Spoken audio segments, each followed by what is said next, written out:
Hey guys, so today I'm going to take you through a quick foot exercise followed by some stretches. If you're new here, I'm Elizabeth, creator of The Whole Point, a place for dancers who are looking to find balance in the studio and in life. I am a late starter turned pro, been teaching ballet for over 10 years, and I love to talk about ballet. So a couple of weeks ago, I posted a video about sickling, and if you missed that, I'll link it below. But I had a few people comment and say they feel like they're lacking the mobility in their ankles and their feet that they need. So this video is to help with that. Let's go ahead and get right into it. Sitting up nice and tall against a wall, we're going to scrunch our toes down into this beautiful knuckled biscuit position that we're typically trying to avoid in ballet. But you're going to keep your feet nice and crunched like that, and you're going to point and flex through the ankle, keeping the toes crunched into the top of your foot. We're just going to do 8 times, pointing and flexing. Then we're going to take it into circles, just circling out and around, keeping the toes crunched in. You also want to continue to think about that belly button back towards your spine, so you're keeping your abs engaged the entire time. Reversing the circle for 8. And if at any time you need to relax your toes, if you're getting a cramp, go ahead and feel free to do that. Now, I forgot to mention, if you're having trouble keeping your toes crunched in here, you can roll up a tissue and put it underneath your toes so your toes has something to grab onto. Next, we're going to just bring the big toes together towards the center line of the body, just in and out. We'll do that for 10 times. Now, give your feet a quick break, a little shake. We're going to go back into that crunched position, and you're just switching between flexing and pointing for 2 sets of 8. So just one foot is flexed and the other is pointed, and then you switch and switch and switch.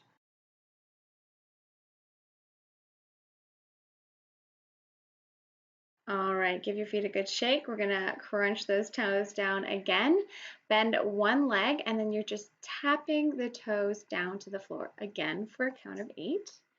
And then we'll switch legs and tap the toes down for a count of 8 on the other side.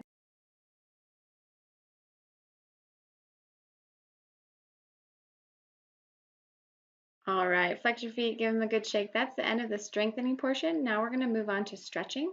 So I'll have you stand up, and here's where you really need that wall. You're going to take your foot into the releve position up on the ball of your foot, and then you're just going to try to straighten the entire leg along the wall. Now, it's just the idea of straightening. Your leg doesn't actually have to straighten, and the degree of straightness will really depend from person to person on your mobility range. But I find it to be a really great stretch. And make sure you get the other side as well. And then we're going to come back down to the floor. You're going to sit on top of your feet, and then you're going to use your hands to rock back and forth. So every time I go back, I'm kind of stretching my feet into that pointed position and give my ankles a little massage, moving them back and forth on the mat. And then I go forward to release the stretch. So go at your own pace here. I'll usually do this stretch about 6 to 8 times, kind of play into whatever my body needs. If I find a sticky place, I kind of sit there for a minute, but I think it feels really good.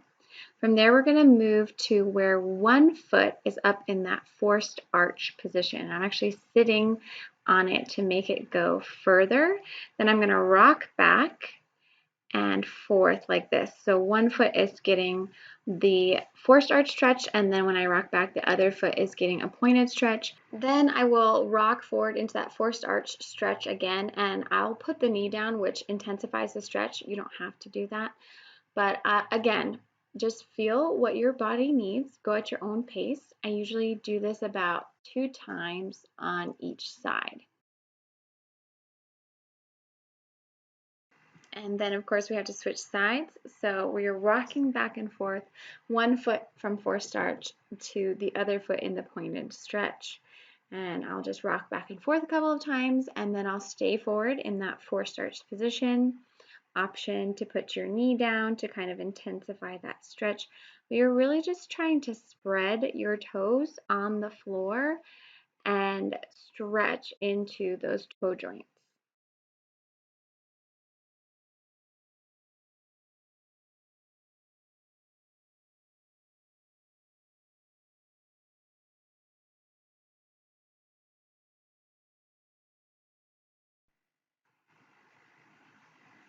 All right, give your feet and legs a good shake, and I always just finish with a few ankle circles, and you're done. Alright guys, so that was it. If you liked this video, give it a thumbs up. I'd love to hear how you're feeling in the comments below after doing these exercises and stretches, as well as any questions, comments, suggestions. As always, if you're new here, I would love to have you as a subscriber. And if this felt good and you'd like, share it with a friend. We all need to be paying more attention to our feet. I hope you guys are having a great weekend and a great week ahead, and I will see you